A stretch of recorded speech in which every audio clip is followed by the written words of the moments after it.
Hey everybody, I'm Christine Barr, and this is Today Over Tea, where we have real conversations about things that matter. I'm a dancer, businesswoman,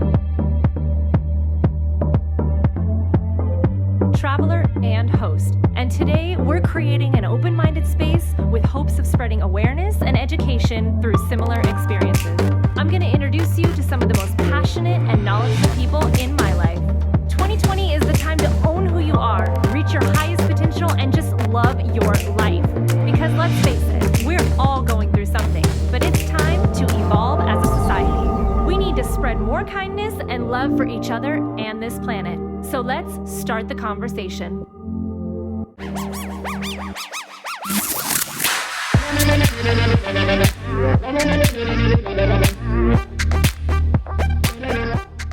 I am so excited to introduce you to these two incredible people right now. I have known both of them for different amounts of time in different scopes of my life, but we all come together through dance, which is amazing. This is Andree-Ashley. This is Whitney. Whitney, how long have we known each other now? That's a good question. Yeah. It's been about 3 years now. Okay, so we met through Noelle. Yeah. Mm-hmm. At Naiboa. At Naiboa, which is awesome, again, through the dance. And I really only know you in the dance aspect. And if you've ever seen Whitney on the dance floor at the studio, she's everywhere. She's energy and she's all over the place, and it's great. And thank you. There's a good thing and it's a hot and cold kind of thing. And the reason I say that is because your energy when I see you is intoxicating, but I think that also didn't allow me to get close to you at the very beginning. It took some time for us to start to have these types of conversations. Mm-hmm. And then we got to know each other better, and then things in our life started shifting, you know what I mean? So what is it exactly that you do, just for those who don't know? Okay. So thank you so much for having me, Christine. Ooh. I'm excited to be here with you guys and working on this project. Mm-hmm. So a lot of the dance community doesn't really see the other side of me too, because I do love performing. That is one of my greatest passions, is dancing, every part of it. But when I'm not dancing or performing or teaching, I also am really passionate about helping others to get insight to themselves and healing parts of themselves that have been hurt in the past that they're just unaware of, or maybe they just don't know how to heal. And it's been meaningful to me because I got to go through that kind of transformational experience myself. Mm-hmm. And that's why I get a lot of joy out of helping others too. Yeah, I love that word, transformation. That's my 2020 word. That's a good word. It's happening. So be more specific. Right. To give myself a title, I am a psychotherapist. Okay. And I have a degree in mental health counseling, my Master of Science. Very cool. And thank you. Yeah, that's a lot. Worked very hard for it. I was going to say, that's not an easy field to be in. It requires you to have a lot of upper degrees in order to really pursue it at a high level. So that's awesome. Yeah, thank you. It takes a lot of self-discipline and learning how to juggle your time and learning how to balance, which is good. It's a good life challenge. Again, I'm a Libra, all about balance. So I relate. Okay. Yeah. So we'll come back. Let's, Andree, we have Andree-Ashley. First of all, tell us what Whitney was asking before. What do you like to be called? And you were like, I really just prefer what people are comfortable with, because some people will say Andree-Ashley, like a question mark at the end. I'm like, and you're like, let's not even go there. Just drop the Ashley if it don't work for you. And then some people really do call me Ashley. Some people call me both. Interesting. Yeah, I'm really indifferent. For me, it's really like, what's comfortable for you? What do you remember? What falls from you? Yeah. And so, right. Double A, Ashley, Andree, Ash, Dre, all of it. I'm equally fine with all of it. You're like Diddy. You're always reinventing yourself. Well, I love it. Yeah, I love it. In a way, maybe. Oh, I love it. He's very successful. I wouldn't mind his career. No, I'm not. I mean, hey. I'll take the compliment. Multi-dimensional. it depends on Yeah, which. he's excellent. Exactly. Yeah. So I'm gonna ask you this question because ironically we all know that this is a rough question for some people. Is what do you do? And even I knew the question was coming. Still, it's always like this physical like, oh. response. Yeah. I think like the simplest answer is like for a living, what I get paid, all the different things that I'm involved in, all the different things I get paid, all the different things that I choose to do, are all like service-based things, right? So it's always trying to find ways to help people, typically in like a systematic fashion, typically with like a measurable outcome, get from like where they are to where they want to be. Right. And so like what that looks like is everything from being like a classroom teacher and having specific goals to consulting, where I might be coming in and I'm just there. Like, a few months ago I was in LA with a consulting company, and I was consulting the consulting company. So I was just sitting in a room to offer perspective that perhaps they were missing to help them find their gaps. Wow. Because they're working with this incredible business. And so, that, whether it's writing, even like the writing that I do. Yeah, because you write some awesome poems. Yeah, Very cool, it's all the same thing though. Right. I mean, the writing is capturing a perspective. Someone can read it and see something and walk away with something, and hopefully they can like take feeling. that. Yeah, feeling, a thought. Totally. And similarly, in this particular point of reference, I would say it is very much so inward, outward. It's not outward, inward. So the work is always on getting people to work within themselves, because I think about it kind of like if I have a broken elbow and someone bumps into me, let's say a 4-year-old kid bumps into me, right? The immediate response most often is, you've hurt me, right? But if I was healed and that same 4-year-old bumped into me, I'd have nothing to say, no qualms about them bumping into me. It's a 4-year-old bumping into me. Right. So if I can do the work, so if I can help people do the work so that they can really serve their own interests, serve their own intentions. Yeah, like what a metaphor. Like when you dig deep, like you said, that's so deep, because in a sense, like if someone is attacking someone else or attacking, that's a perception, because they haven't done the work on themselves and they feel like they're being attacked by someone else verbally. Or like you said, like anything, or the kind of day they're having could dictate how they feel when someone else, they haven't encountering with someone else, right? And so if they're good, then instead of someone comes through the door and they're trying to hold the door for, you know what I mean? Like I can just imagine that's the scenario that's going on in my head. The way you respond is just fundamentally different. Right. So like all of the work, public speaking, facilitation work, consulting, writing, I mean all of it, it's really at the core of it is really just that same thing. It's like, how do I help you get from where you are to where you want to be? And fundamentally, the practice of that typically is, how do I get you to go in so that when you go out, you're able to be in a place of abundance instead of from a place of deficit, which is typically like how we operate. It's deficit. Right. Yeah, so we still don't know what you do, but that's fine because I thought because that's the whole point, right? Because that's a deep question. It's a deep question, but that's the whole point. Is I think people take that question, what do you do? And now all of a sudden, we were talking about it before, they define themselves with that question. I'm a doctor, I'm a lawyer, I'm a singer, I'm a psychotherapist, like so many things. And now all of a sudden, that's who we are in society. So now people know where to place us. They know where to place us financially, status, all of these things come into play when you start to tell them what you do for a living, right? It's bizarre. So true. And so how can we not be affected by that energy that everyone is giving us and now start to put almost limits on ourselves? You know what I mean? It's like, it's crazy because you start to think like, that's why people are like, well, I can't do this. I'm not this, I'm not that. Oh, I can't sing like you. Well, why not? Because you're not a singer, right? You don't define yourself as a singer. That doesn't mean a doctor can't be a singer.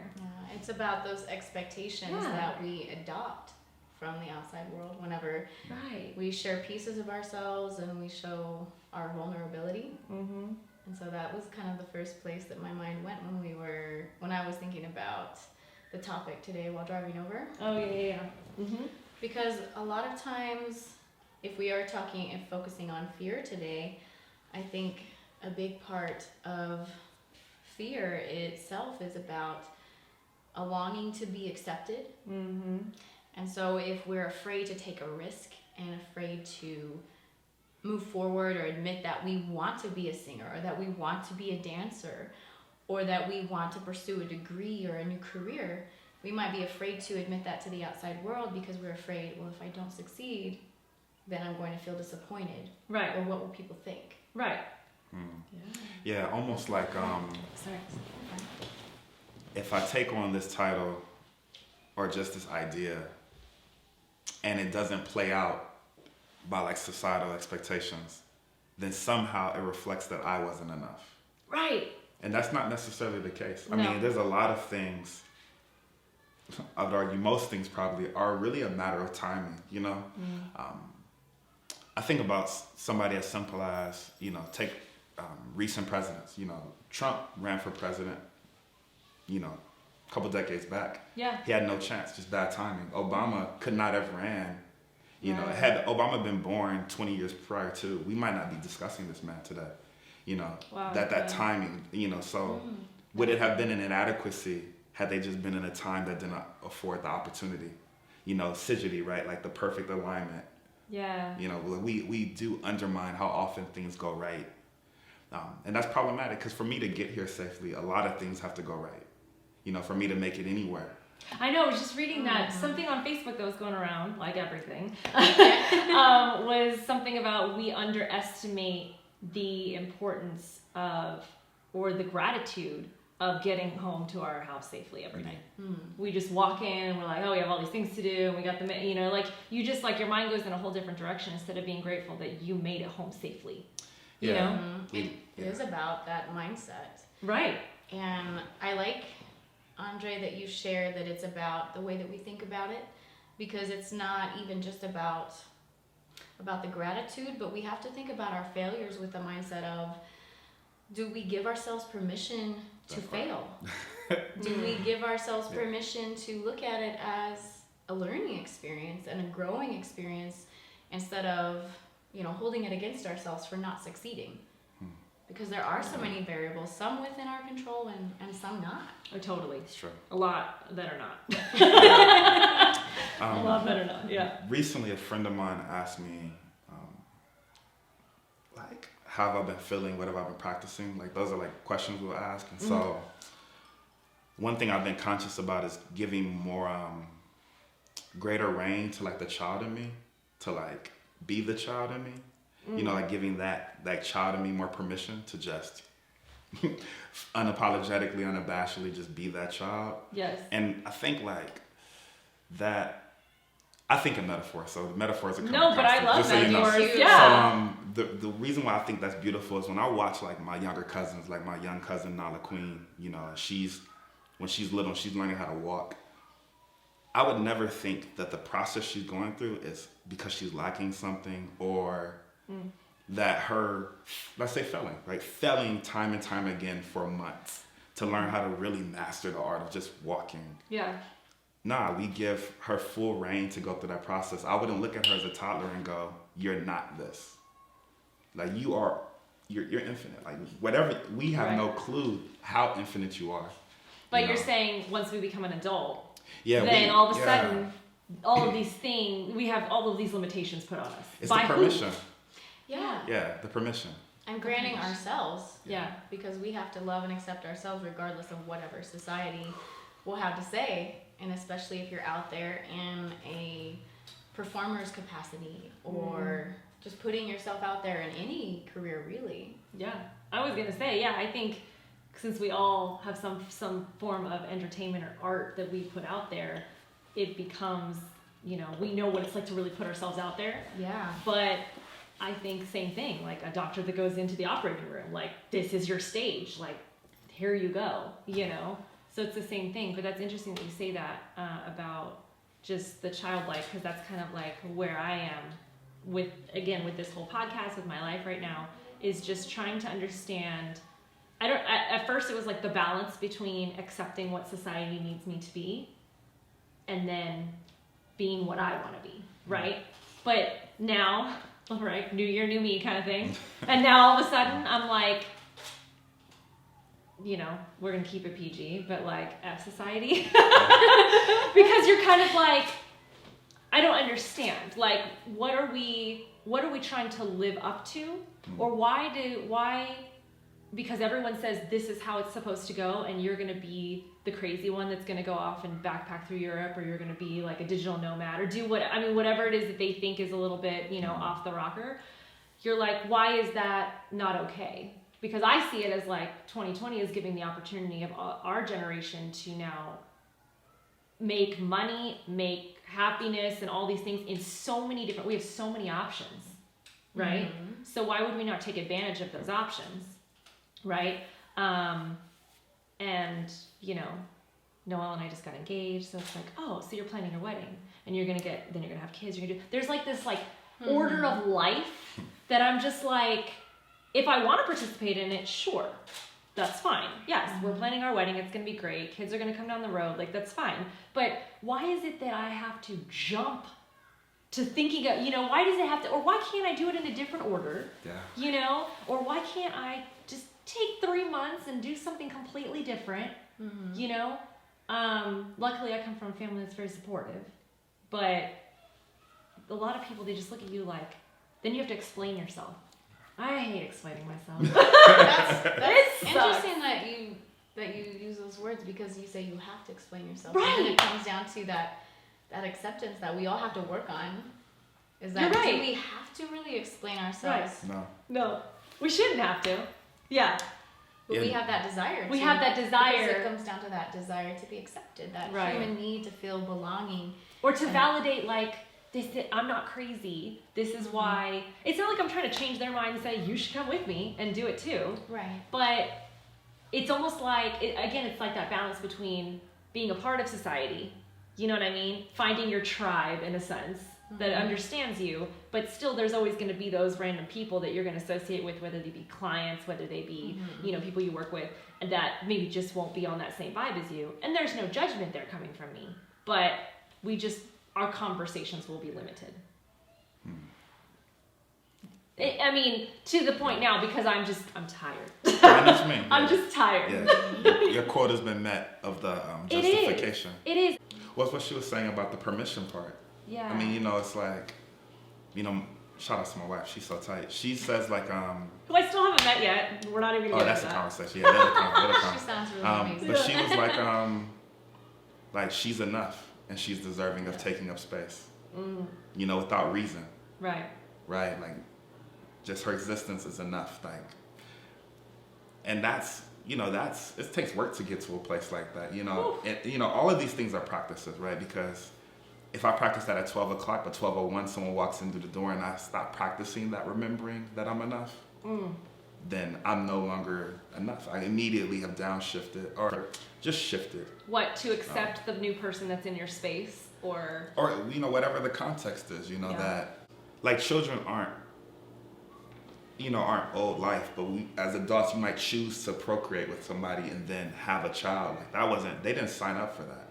You know, the kid didn't sign up for that. None of us were like, you know, mom and pops, I'm trying to be born. Like, that wasn't a thing. Like, we didn't request this. We were literally just talking about this at my work because of Harry and Meghan.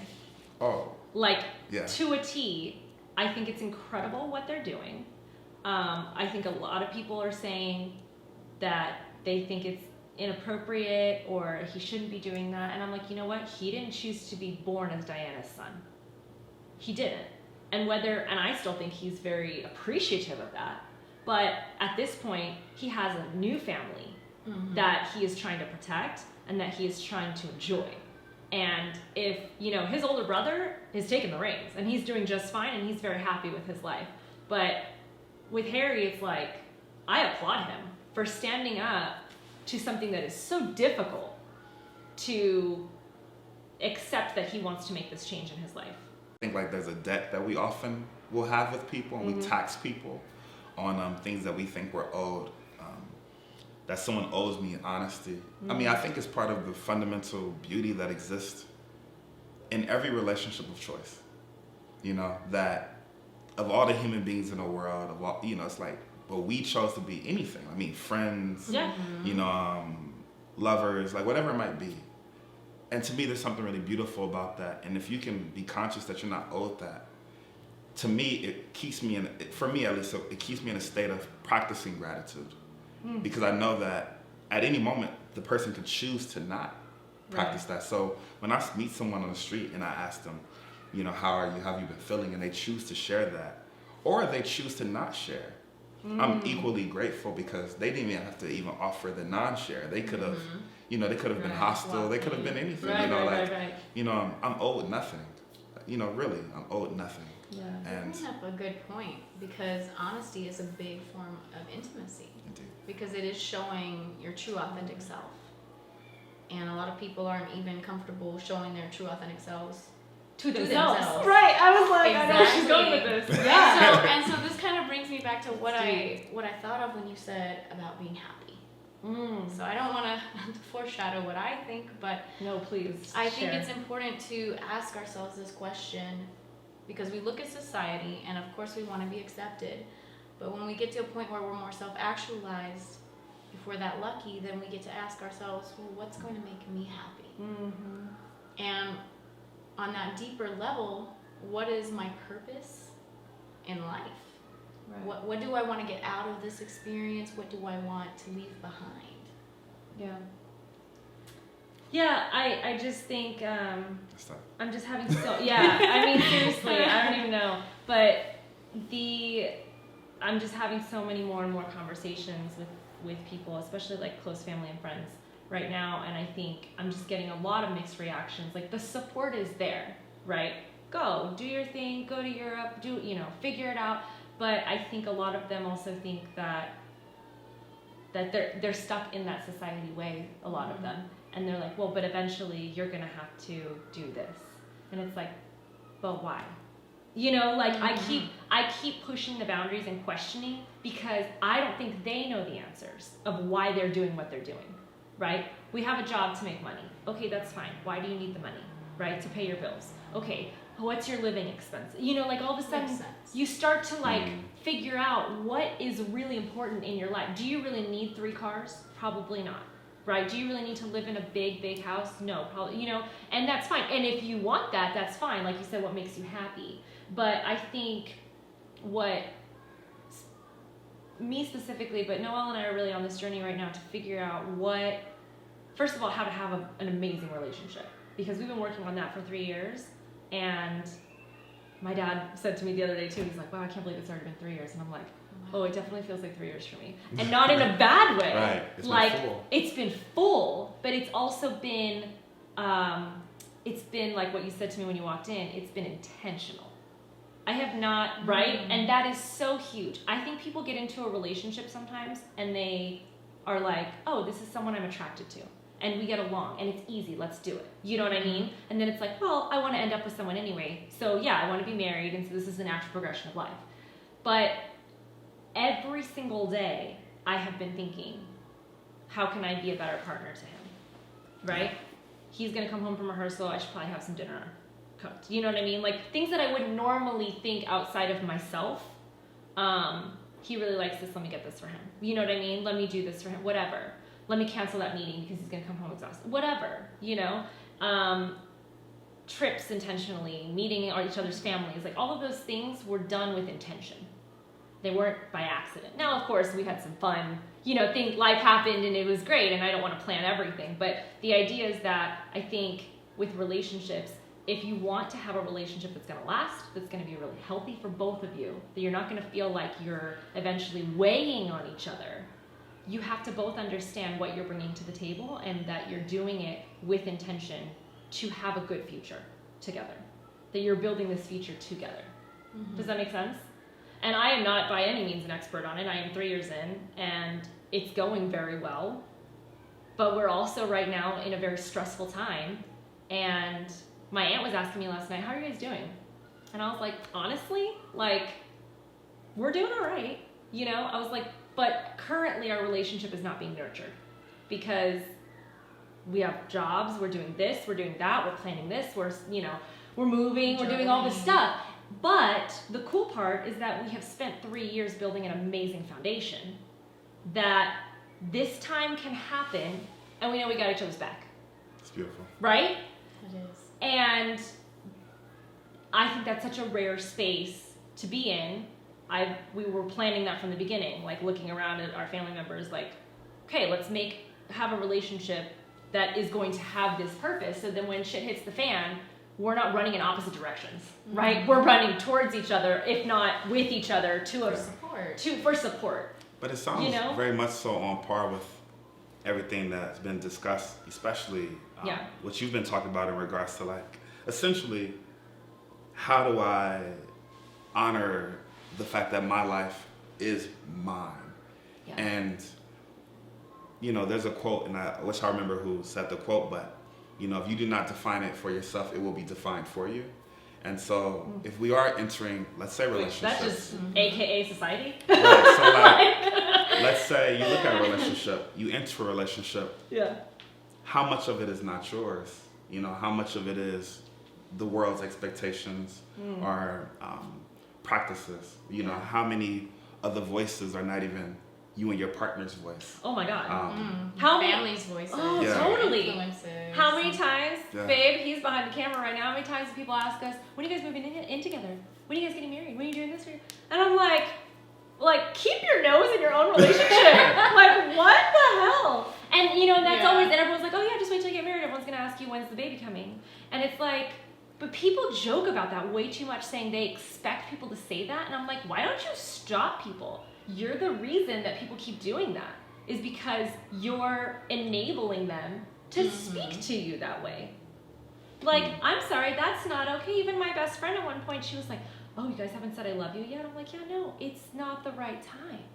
Let us go through the process of so we can enjoy what we're doing. And what's right for you, not someone else's Every relationship timeline. is different.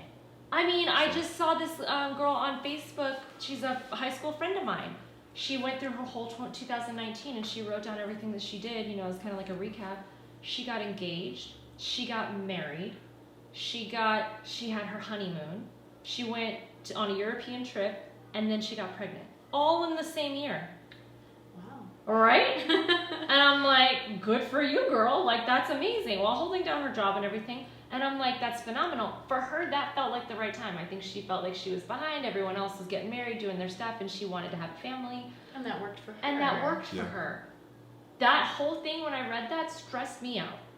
I was like, for me to have the time that we've had before we moved in together, dating, being engaged, then the marriage, I'm like, wow, I want to stretch it out as long as possible, because once we go to the next chapter, you can't go backwards. You know what I mean? Like, I can't be your fiance again once I'm your wife. That's kind of the idea. And so I want to enjoy it. Like, why rush? You know what I'm saying? Absolutely. And I think not just society, because I keep using that word, but just people in general, they're like, well, what, are you ready to go yet? Like, why? And I'm like, but why are we in such a hurry? You know what I mean? Like, I don't think people have a chance to self-evaluate and, like, emotionally figure out what's going on because they're just on to the next thing. There are a lot of reasons, too, that people will ask those sorts of questions. Yeah. One, because they feel uncomfortable or they don't know what else to talk about. True. Or two, because they have their own fears. Yep. Or they might be living projection. Vicariously. Yes, there's someone else they care about. Or just what they think is right. Right. I've even faced those questions many times. Oh, totally. And in my relationship, I'm not at a place where we're ready to have kids, and there's nothing wrong with that. No. And I think there's nothing wrong with people that don't want to have kids or that aren't ready. And it is quite a personal question to ask another person if they're going to procreate. Yeah. Or then to ask, I'm like, well, why, am I having it with you? Like, that seems like such a weird question, but it's become so accepted as a question. Like, because that's what society does. These are the order of things that we do. And I think there's a stigma there that we need to analyze and be like, why are we accepting and allowing this conversation to happen because you go, right, they always say, oh, Thanksgiving, here it comes. Grandma's going to ask me about this. Grandma's going to ask me about that. And it's like, yeah, but why are we, because we don't want to get into a fight? It shouldn't be a fight. Mm-hmm. Right? Isn't that the whole point of like having these conversations? That's kind of what we're talking about. Is like, you should be able to tell grandma, hey, no, I'm not with that person anymore, you know, and I'm not going to die single, you know, or guess what, grandma, I am gay. Whatever it is the conversation is that the person needs to share, and not feel like they're going to be judged or they're going to be asked 30 follow-up questions. Like, maybe you just need to be heard and just be accepted, and let's move on and eat turkey. I like that. You know what I'm It's saying? a good philosophy. Like, totally. Yeah, I don't know if that's the intention though. It's not. I mean, you know, it's a privilege of sorts. I think I've been incredibly spoiled by the range of people I just have in my life, because they all operate so differently that there's no way to be around them and not be forced to ask unique questions, because But you attract those people too. But they think, well, I grew up with people who were like that, you know. So I mean, I've been spoiled for a long time. Yeah, you know, yeah, I'm very conscious of that. Yes. Yeah, you No, know, totally. you know, the treadmill, the conveyor belt of life, it's moving, you know. And so unless you deliberately get off or you deliberately stop, it's hard to even let the question come to you if it's there, let alone go seek to ask the question. Right. You know, if the question's over here and I'm on a conveyor belt, it's moving through the factory this way, how am I even supposed to know that it's a question to be asked? Right. You know? But I like how you were saying, if life keeps moving, it's your choice to get off and to maybe take a break or switch gears or something. Take a different train. Take a different train. Exactly. I like that. But I think in this space, we think that's okay. There's a lot of people I've been talking to recently that they don't see that as an option. They're like, you can't just stop life. You can't just stop paying bills. You can't just stop working. You can't just, and I'm like, but why? Like, but why? Like, let's go to the extreme of like, okay, so we live off some credit cards or we get into a little bit of debt. Everyone's in debt, right? And we take 3 months, even if we don't have enough money, whatever, to just do what we need to do. Why is that, aside from the fact that you don't want to put yourself into debt, okay, but the way I see it is that you can always make more money, but you can't make more time.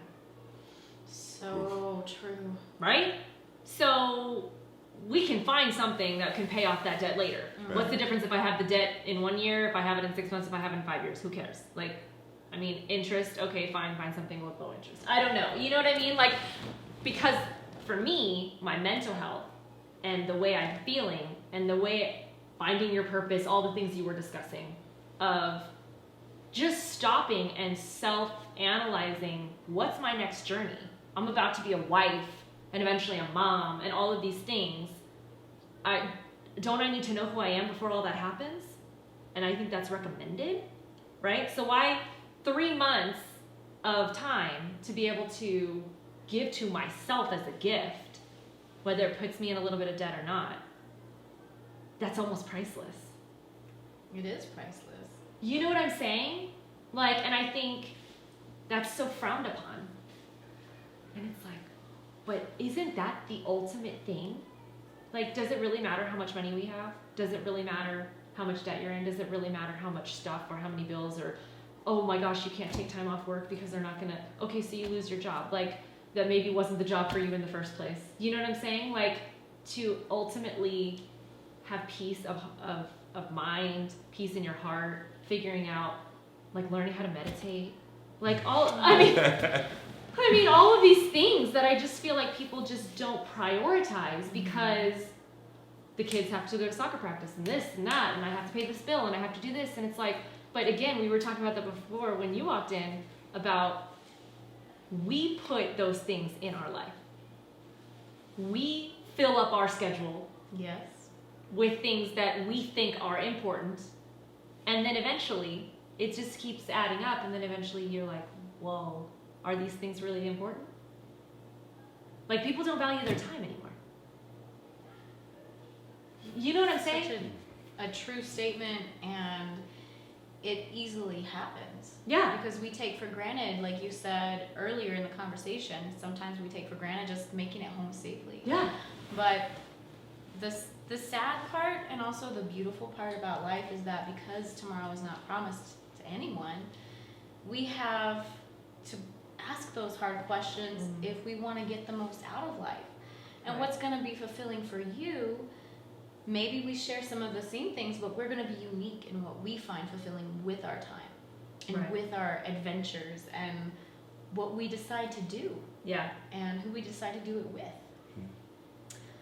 So True. I'm loving this conversation. Do you mind if I ask you two a question in particular, just like based off what y'all been saying? Yeah. Was there a sort of conscious time where you remember I used to operate in this sort of way, like the critique that you have, right?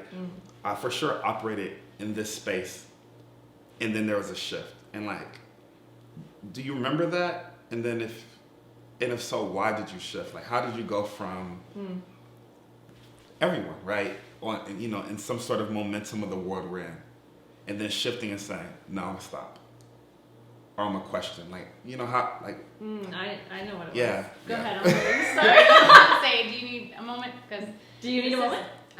For me, I want to think before I respond because this is such a deep It is. question. Yeah, I would never rush an honest answer. Yeah. Yeah. I think it's just because I'm deep into it right now. So I feel like I've been doing a lot of self-evaluating of this particular type of thing. Like, why am I feeling this way? Because when I was younger, I say this all the time, I didn't have any anxiety. I was a very happy kid. I grew up in such an incredible space. My parents are phenomenal. I have an amazing brother that I share so much with. And I was able to I was thriving in high school, college, did whatever I needed to do and was able to have options. And now, it's happened in the past, I would say, 3 to 4 years, that has been a major shift. And I think the biggest shift, obviously, is my relationship. But that was a positive shift that allowed me to think about things differently because he grew up so differently. I grew up very differently from him. And so we discuss a lot of things of like, in a positive way of like how we can just be better people. And that has helped me. It's beautiful. Yeah, and that has helped me to make a shift intentionally of better habits, right? Now, the other aspect of that is where did all this anxiety and stuff come from? Because I'm technically in the happiest part of my life right now, right? So I'm like, what is happening? And it's almost like the universe is telling me there's this growth that needs to happen within you that has not been really dug into. You know what I mean? It's kind of scratched the surface and you know it's there, but you haven't really. I've been on a plane and out of town and doing this and going to this competition and my family and life is just awesome and we do a lot of things, but I haven't really stopped enough to be like, oh, hey, what is it that you want? What are you passionate about? You know what I mean? And that's been recently within the field I grew up in, my home life, you know, my parents, I've just been like, whoa, like, let me take a step back for a second and just actually see what's happening. And am I in agreement with all of this? Right? Is this my core values and system, you know? And that's okay. I've learned also that it's okay to not believe everything your parents believe. We're from the Midwest. I know, we really are. But also in Europe, my dad's French, you know, and there's a lot of things that go into that too, that you get so wrapped up in who your parents are and you're like, wow, they're such good people. But at the same time, they're not perfect either. They're not perfect either, and that's okay. Humans. That's okay. Yeah. I think so many kids don't know that, right? That's why they always think that divorce is their fault. You know what I mean? And it's like, no, your parents are not perfect either. But it's their faults or weaknesses or whatever, what have you, that are going to allow you to learn from them, to be better. Because you're going to have your own weaknesses that your kids are going to learn from you. Like, we're never going to be a perfect society. And I think that would be boring, honestly. I agree. You know? I think that shift for me has happened in the last 3 or 4 years. And the difference between me and others is that I'm encouraging it. Because as sad or maybe a little depressed or just stressed out and frustrated as I am, I'm welcoming it because I need to feel it in order to make the shift. And I think so many people are trying to find happiness, but it's a temporary fix. You know, oh, I'll just go hang out with a bunch of people and I'm happy. Like, that was so fun, right?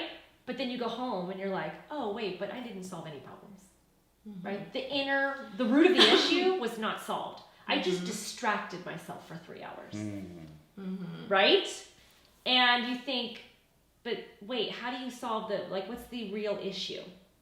Some people never get to that. They don't get to that because they're constantly trying to distract themselves. And then they hit a wall and they're like, why am I hitting this wall, right? But if you control the issue and figure out what the root of the issue is, which honestly in your line of work is what you're trying to do, right? You're trying to find the root of the issue so that if they have anxiety on a plane, it's like, it's not the anxiety on a plane. It's masking itself as that.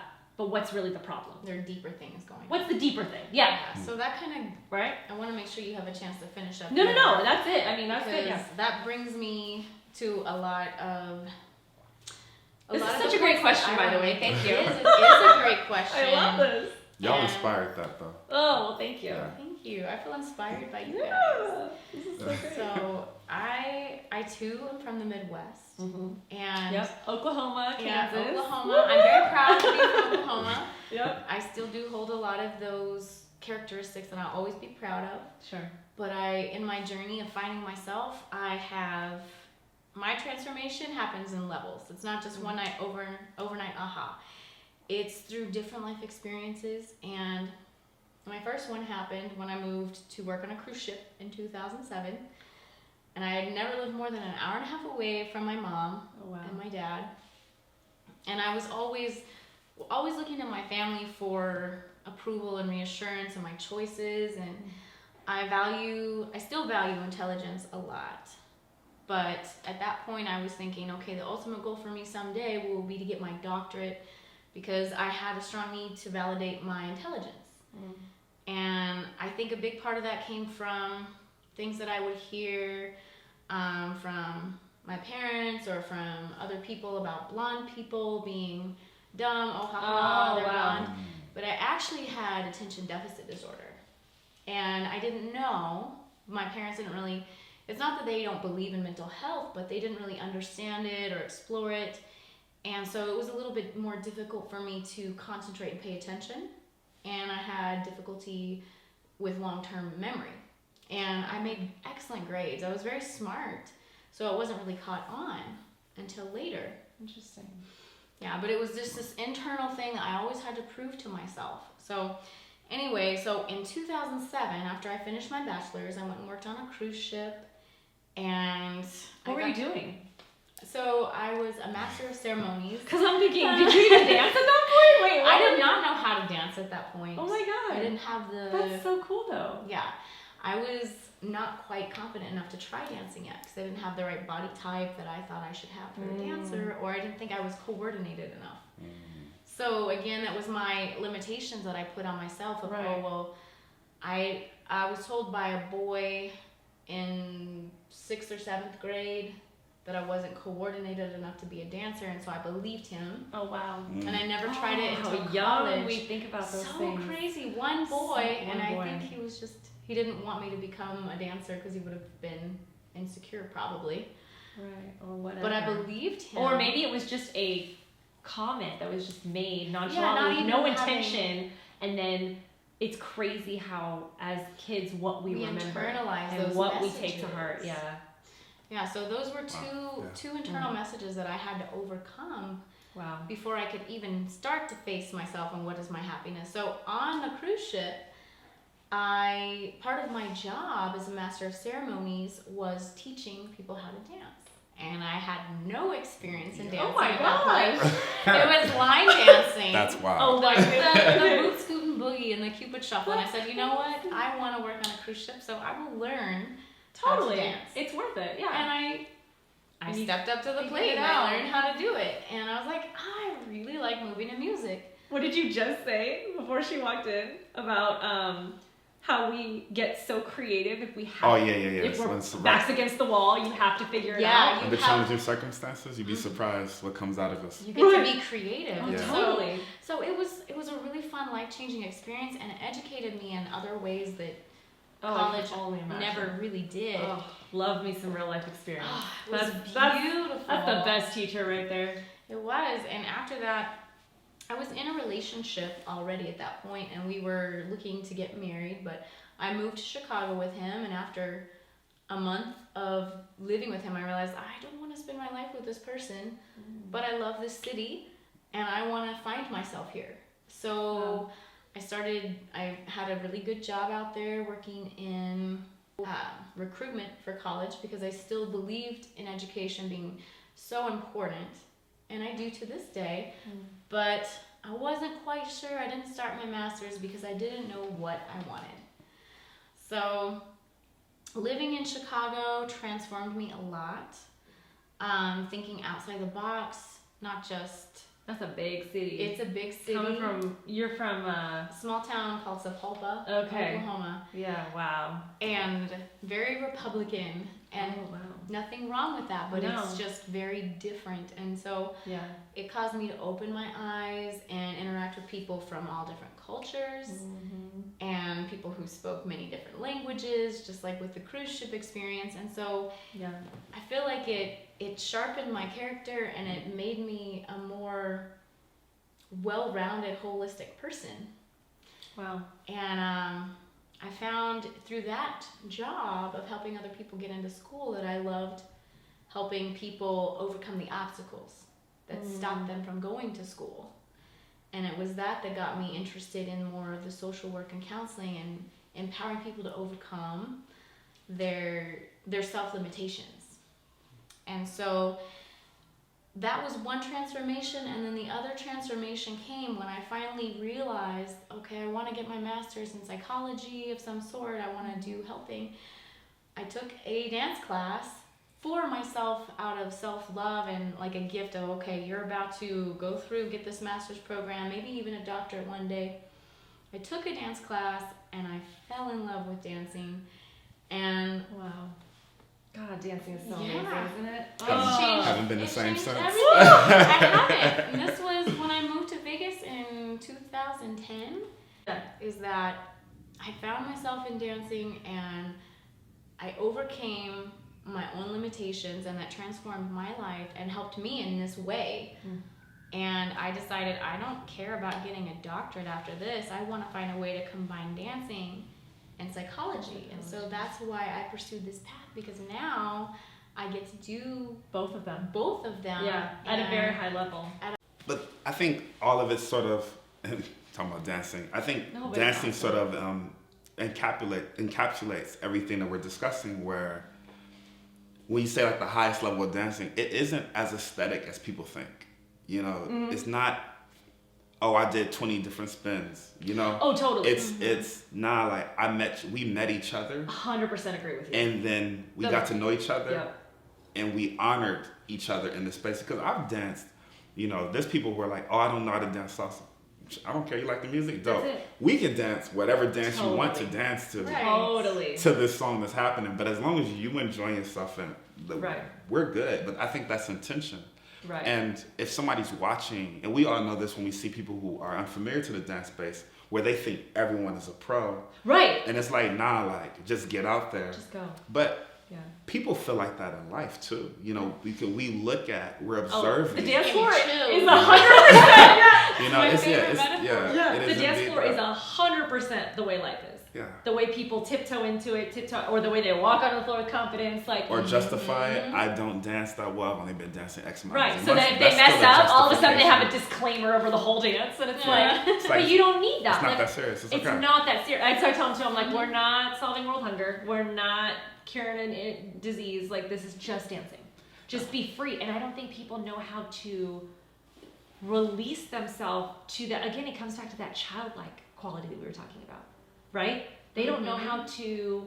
Don't you work with a lot of children? Absolutely. Yeah. They don't know how to be, they're like, well, that's, I don't even know how to say it. As an Well, they adult. don't know how to look at themselves with the same grace that they would look at children. Or They just don't as give we are as a themselves- child. Oh, right. They don't give themselves that grace. Right. They're like, I can't act like that because I'm an adult now. I should know better. Right? Yeah. And I'm like, Why? what does that even mean? What, you should know better? Yeah. Like, that's not a thing, you know? It's not. Like, why, when you're doing something so free and artistic and creative, why can't you be as free and fearless as a child? That to me is the same emotion. Has nothing to do with whether you're 5 or you're 55. You know what I'm saying? Yeah. But, you know, it's all, not but, and, That's the freedom. Right. yeah, Right. you know, it's the same, so I'll use myself as an example. My mom is one of the dopest human beings I've ever known. Just as a person, I mean, she's just utterly just beautiful as a human.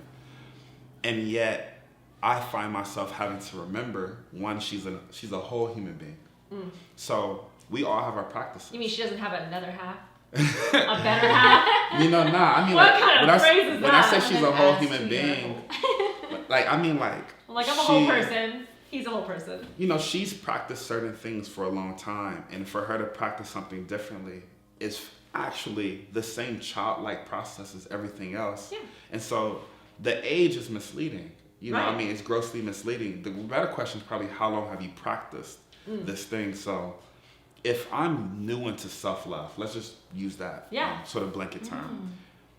I will be like a toddler learning how to walk. I will harm myself at times. I will enjoy it at times, but I will struggle. Yeah. And, you know, nature has been around significantly longer than all of us. I think nature's discovered a lot of things. I think one of those things is understanding that it's okay to have a spring, summer, fall, and winter. And none of it is a deficit, you know? I love that. When a tree sheds its leaves, it's not lacking the season it's in, you know? And as we go through new processes, a new dance, a new conversation, a new anything, we too should have, as she stated, the same grace to let ourselves, because we wouldn't go to a toddler learning how to walk and go, it's been 2 weeks, let it go, you're not good at walking. That sounds ridiculous. Right? I wouldn't even go to a toddler after a month, like, yo, it's been 4 months. Or like, 4 what's weeks going on? on? Why are you not walking yet? Right. Yeah, we give kids so much, The grace. so much grace and patience. patience Yeah. that we don't give adults. Right. Like, we don't give ourselves. Well, that We too. don't- yeah. That too. And that's where it's coming from, right? That's Because the thing. if you've practiced, I mean, you know, shout out to compassion through a Buddhist lens, but that's part of why there's never a justification for harming another when you yourself understand harm, Right. right? So even if you've wronged me, my intention would never be to wrong you because I actually understand through that practice of what comes with it. And so I would never extend that, you know, and it's the same thing with ourselves. If I've gone through the process myself, let's say I was broken, you know, and I've worked to build back myself up to something, whatever that something is. Yeah. And I have a partner who is broken. How dare I punish them for having to be where they are when I have been there myself? If anything, I empathize, I have compassion for you because I understand what it means to be that. Right. And You know? that's the part of you that's healed. Yeah. And that, because I'm curious to hear about your journey of transformation too. Oh, Since you asked certainly. us that question. I know. I was like, we should ask you a question. Yeah, I think I've been spoiled for a long time because in my family, they talk to everyone. Everyone is treated like they're grown in terms of language. So you're 3 years old, you know, are you hungry? You know, if you're hurt and you're crying, so well, why are you hurt? Well, I can't hear you right now. Take some time. And then when you are in a place to communicate, come talk to me. And it's not a shame. It's not stop crying. It's a take care of yourself and then come back. Yeah. You know, so there's an odd permission that I've experienced in my family Respect. of room. You know, it doesn't mean that it's practiced across the board, but I uniquely felt like I had that room from a very young age.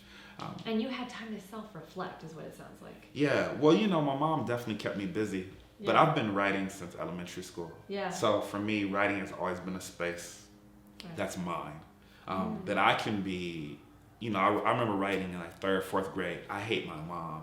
And like writing this whole thing about it and got to the end of it and was like, I don't feel like that anymore. But like I had the space to put that down. It's therapeutic. Yeah, I could take it and leave it somewhere. And then that in that next page I wrote like something dope about my mom. So it's like those are coexisting truths. Neither are negated. They can coexist. I can have that truth exist for a moment. Oh, my mom, ooh, she out here making me upset. And recognize it's not a full truth. It's just today's weather. It's fleeting. It's to love your mother and also feel frustrated with her at the same time. Totally. Right. That's a very healthy understanding to have as a child. Yeah. And that's or why an adult. As an adult, I was just gonna say, or as an adult for me. But also, I think that's why a lot of people journal.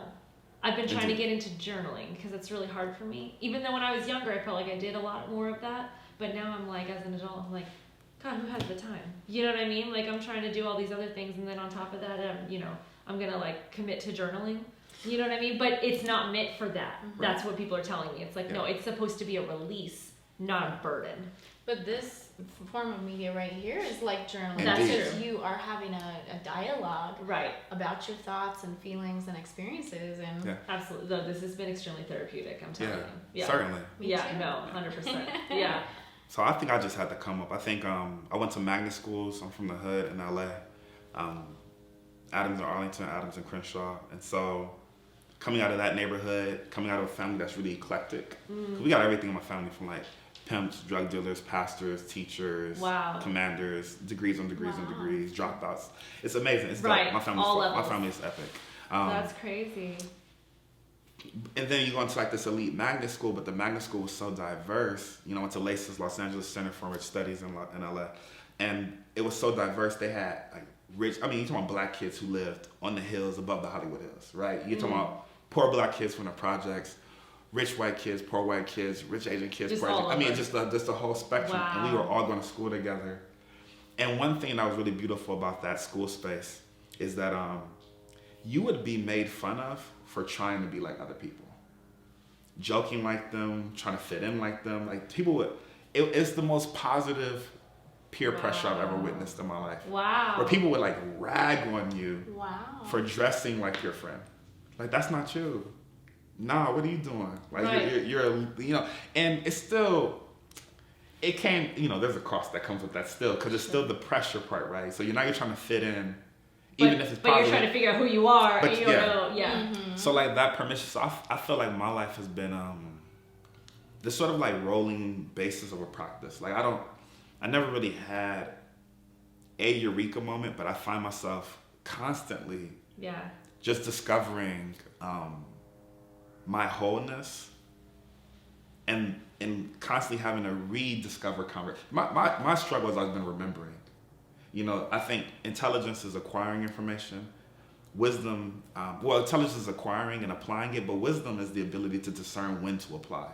Because every lesson ain't meant for every moment, right? So that's the wisdom. You have to keep it inside, and you have to wait until it's appropriate to use. Right, but as you stack game, as you learn things over time, you just forget to practice certain things, right? Like, Eckhart Tolle said something really dope. Basically, if you think you're good at something, you're I practice love and patience.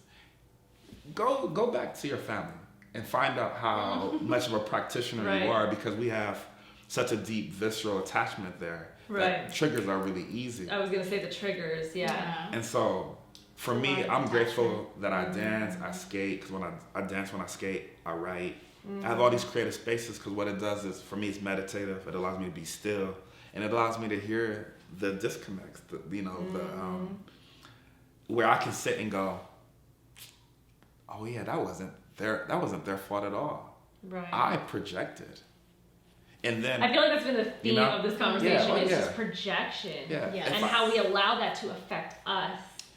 Yeah, we get mad at people for not meeting expectations that they never agreed to. Right. That's just so absurd. You just went into You went into it thinking it can go both ways. Indeed. People projecting things on you projecting things on people. And ourselves. Oh my, and ourselves. It's like, why did I even agree to this? And so for me, so the short end of that answer really is like, I've been really lucky to have people who constantly offer unique perspectives, live differently. I mean, she lives differently than most people I know.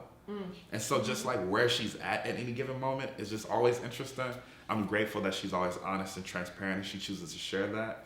I know every time we touch base, I'm like, well, let me catch you up. Right, yeah, There's always something. Yeah, but it's all. It's But the it's cool thing about friendship. yeah, it's it's always amazing. beautiful because it's not about frequency. There's an Right. understanding and a respect. So Yeah. it's and then I'm really listening to what she's saying. I'm thinking about like why she's experiencing what she's experiencing. Right. And then I go to my own Rolodex of like experiences, and I go, I hadn't thought about it through that lens. I hadn't thought about it in this way.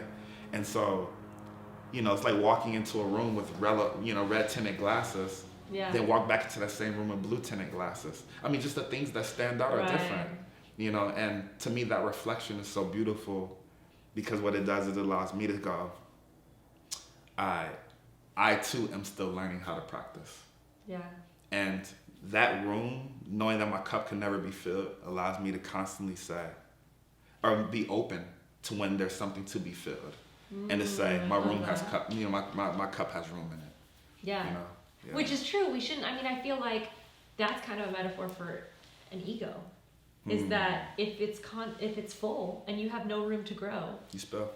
Right. But like, that means that every conversation you go into, you're not expecting to learn anything new from that person. Like, what does that mean? You know what I mean? Like, you're going into something, you're expecting to just give them something? You know what I mean? It should be a back and forth. Like a tennis match. Just like a dance is. Just like dancing. Just like, it's always going to come back to dancing for us. You know that? You know that? Yeah, It always comes It's always going to come back to dancing. But it should be a back and forth of, you should always go into something, even if, just like you were talking about dancing with someone who's maybe not at the same level as you, right? Who you would say would be more of a beginner. But I've learned so many things from dancing with beginners, right? Especially from a female perspective. Communicators and better listeners. Absolutely. Sometimes they're the coolest people to dance with because they don't have the ego. Right. Like, Yeah. Once they know, like, hey, there's permission, just do you, boo. You feel me? Like, whatever that means. It comes down to being present in that moment and Absolutely. being willing, having that willingness to surrender to the dance and to connecting with your partner. Yeah. No, totally. Oh my God, you guys, we could go on like this forever. Yeah. This is so amazing. This has been a great I just want to conversation. thank you both for being here. Like, seriously, this is like incredible. For those of you who are interested in more things that we've discussed in this particular episode or want to further that conversation, obviously we're going to have the group where we can talk about specific episodes, but we're going to have links for how you can find Whitney and what she does. We're going to have links of how you can find Andree and what he does. And yeah, comment, do all the things you want. Like, the hashtag here to start the conversation. So we started it. Because that's what we do. But the idea is that now we want it to go further. And what is your experience? It's just amazing to be able to shine a light on amazing people as yourselves, to be able to show that to a greater audience. So thank you for being here. Thank you. Yeah, it was beautiful. Yay. Babe, that's a wrap.